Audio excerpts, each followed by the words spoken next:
이것은 스승의 목소리이다. 외침과 어루만짐이다. 이 목소리가 회개하기를 원치 않는 사람들에게 말할 때에는 외침이 되고, 비록 불완전하더라도 하느님과 그분의 말씀을 찾아내려는 착한 뜻을, 하느님과 그분의 말씀을 찾아낸 다음에는 자기를 거룩하게 하려는 착한 뜻을 가진 사람들에게 말할 때에는 어루만짐이 된다. 이 사람들에게는 말씀이 친구의 어루만짐이 되고 예수의 축복이 된다. 이제 갈 수 있습니다. 여기 밭들 가운데에서는 아무도 우리를 보지 못할 거예요. 염려하지 말고 오세요. 저는 여러분을 배신하지 않을 겁니다. 대가를 바라고 이 일을 하는 게 아니거든요. 다만 하늘이 저를 불쌍히 여겨주시기만을 청합니다. 우리 모두는 자비를 필요로 하니까요. 그 여자가 한숨을 쉬며 말한다. 그들은 일어서서 그 여자를 따라간다. 그들은 밭과 어둑해진 채소밭을 지나 티르차를 우회하여 나아간다. 그러나 길이 시작되는 지점에서 불 주위에 있는 사람들이 보이지 않을 만큼 멀리 떨어진 것은 아니다. 저 사람들이 매복해서 우리를 기다리고 있는데, 마테오가 말한다. 저주받은 자들 같으니라고. 빌립보가 입속으로 중얼거린다. 베드로는 아무 말도 하지 않는다. 그러나 그는 말없이 호소를 하는 건지 항의를 하는 건지는 모르겠지만 하늘을 향하여 두 팔을 흔들어댄다. 제베데오의 야고보와 요한은 다른 사람들보다 조금 앞서가며 서로 무언가를 열띠게 이야기하다가 되돌아와서 말한다.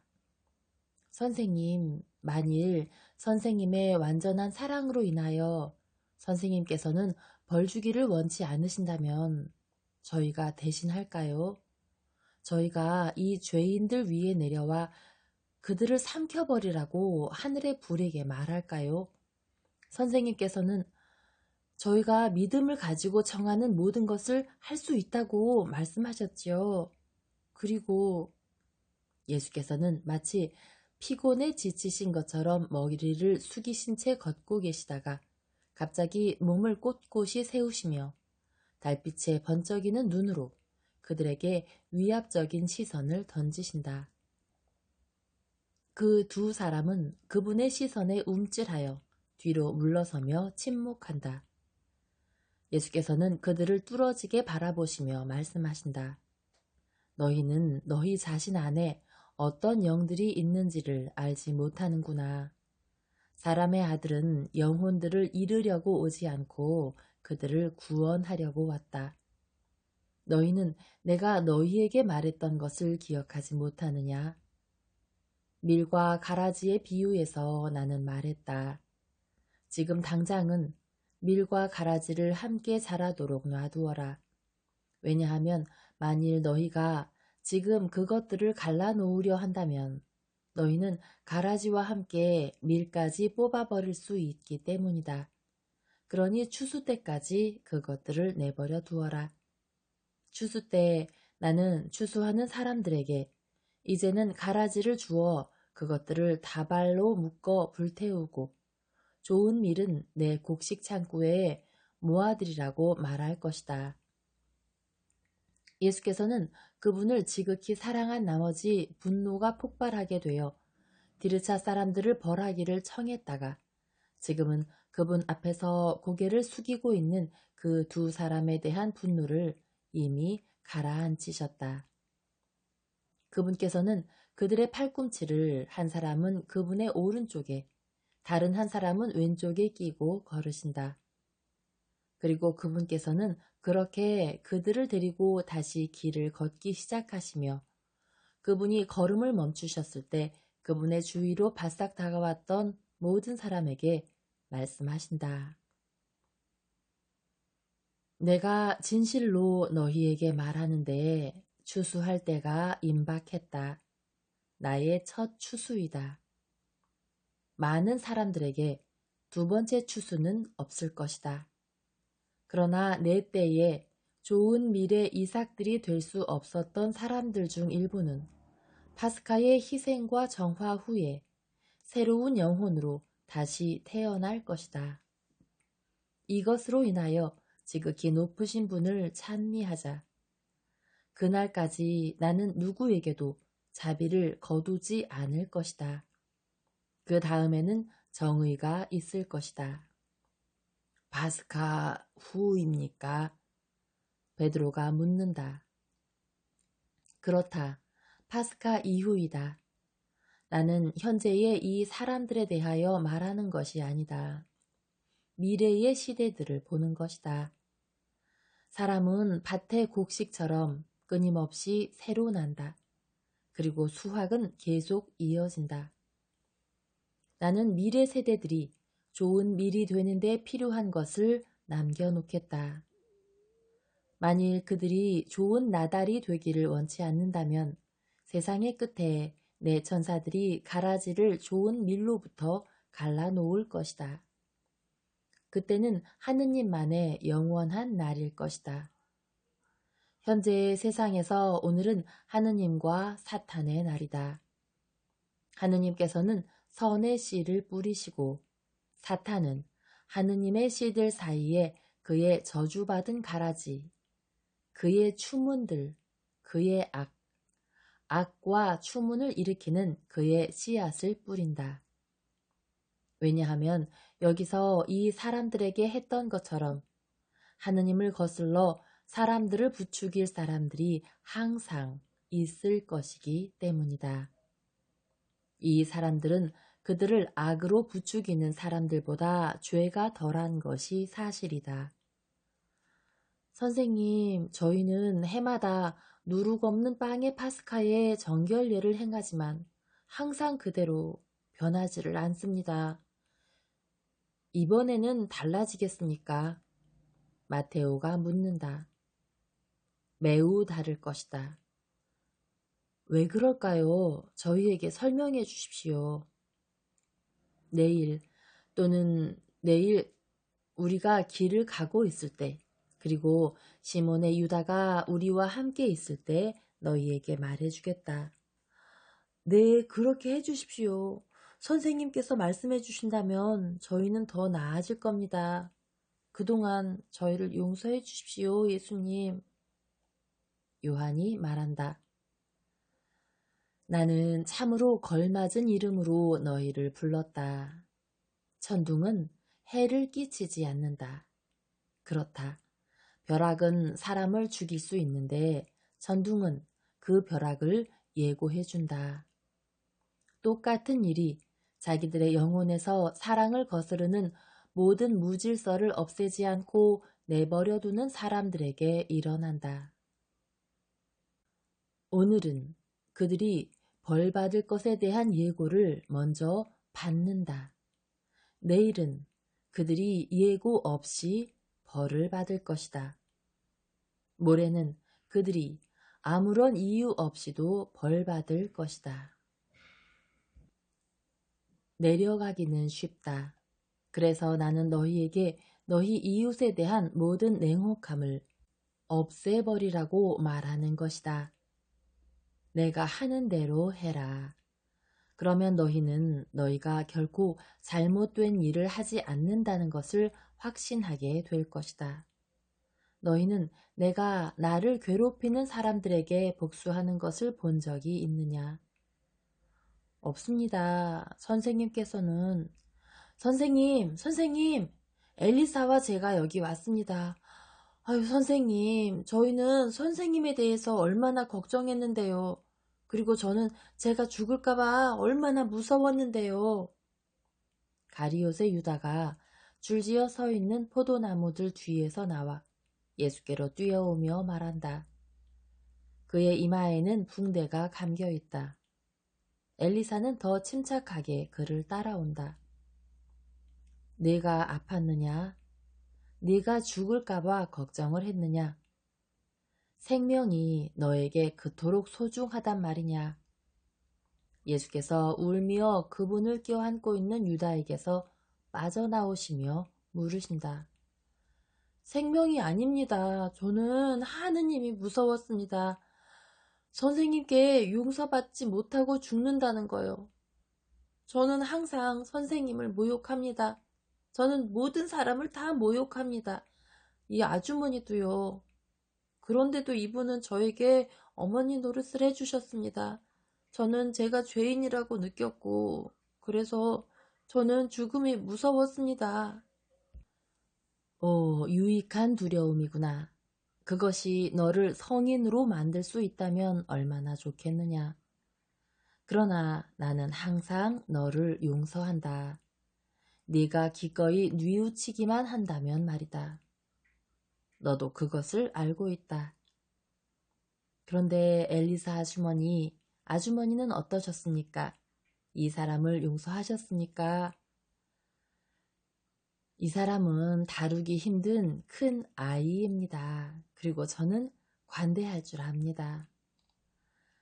엘리사 아주머니는 용감하셨습니다. 나는 알아요. 만일 아주머니가 거기 계시지 않았다면 제가 선생님을 다시 못 보게 됐을지도 모릅니다, 선생님. 그럼 너는 아주머니가 미움으로가 아니라 사랑으로 내 곁에 남아 계셨다는 것을 이제 알겠구나. 엘리사 아주머니 다치신 데는 없습니까? 아닙니다, 선생님. 돌들이 제 주위에 떨어지면서도 저에게 상처는 입히지 않았거든요. 그러나 제 마음은 당신을 생각하면서 몹시 괴로웠습니다. 이제는 다 지나갔습니다. 우리를 안전한 집으로 데려다 주기를 원하는 여인을 따라서 갑시다. 그들은 달빛이 하얗게 비추어주는 소로를 따라 다시 걷기 시작한다. 그 길은 동쪽으로 이어진다. 예수께서는 가리옷 사람의 팔을 잡으시고 그와 함께 앞장서서 가신다. 그분께서는 그에게 친절하게 말씀하신다. 그분께서는 하느님의 심판에 대한 방금 전에 공포로 흔들린 그의 마음에 작용하려고 애쓰신다. 유다야, 사람이 죽기가 얼마나 쉬운지 너는 알겠지?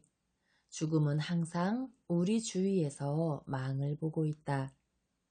우리가 생명으로 가득 차 있을 때에는 무시해도 될 것처럼 보이는 것이 죽음이 우리를 스치고 지나갈 때에는 얼마나 중요해지는지, 두려울 정도로 중요해지는지 너는 알 수 있다.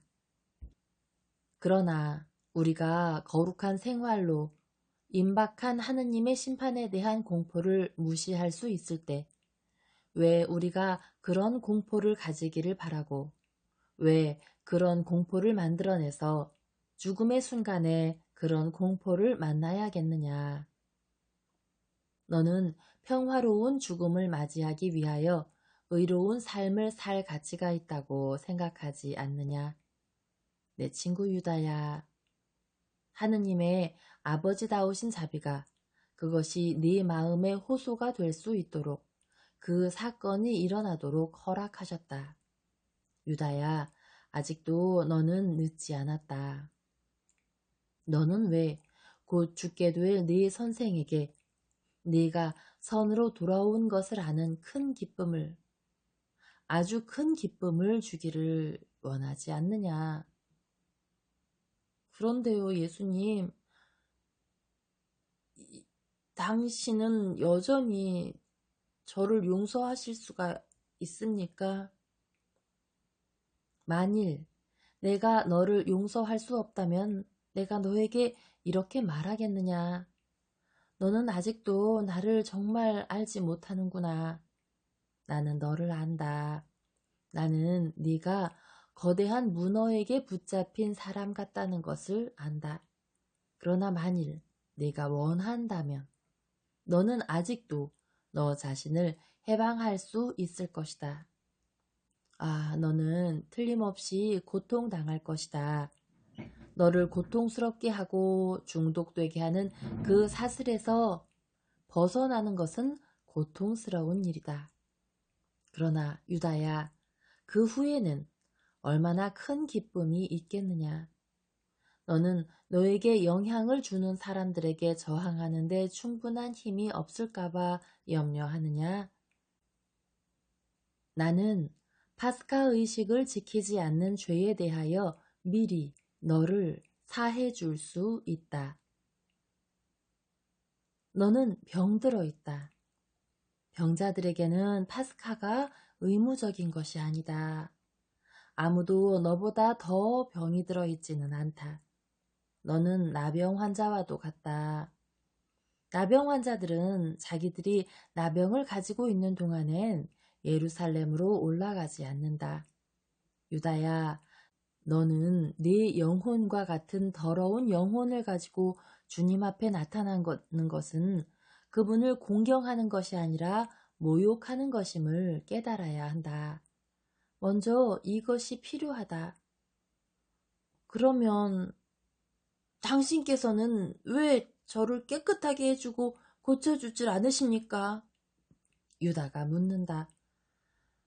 그의 목소리는 벌써 냉혹하고 반항적으로 들린다. 나는 너를 고쳐주지 않을 것이다.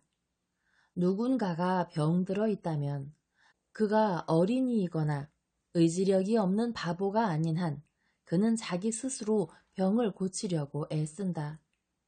저를 그런 사람으로 취급하십시오. 저를 바보로 취급하셔서 제가 그것을 알지 못하게 고쳐주십시오. 너는 네 의지력을 사용할 수 있기 때문에 그것은 옳지 않을 것이다. 너는 너에게 무엇이 좋고 무엇이 나쁜지를 안다. 따라서 병이 고쳐진 채로 있겠다는 너의 의지가 없다면 내가 너를 고쳐주는 것은 아무 소용이 없을 것이다. 그 의지도 저에게 주십시오. 너에게 그 의지를 달라고? 그렇다면 내가 착한 뜻을 너에게 강제하라는 말이지. 그럼 너의 자유의지는 어떻게 되느냐?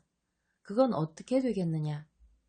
자유로운 피조물로서 한 사람인 너의 자아가 어떻게 되겠느냐? 지배되겠다고? 제가 사탄에게 지배당하는 것처럼 하느님에게 지배될 수도 있을 겁니다.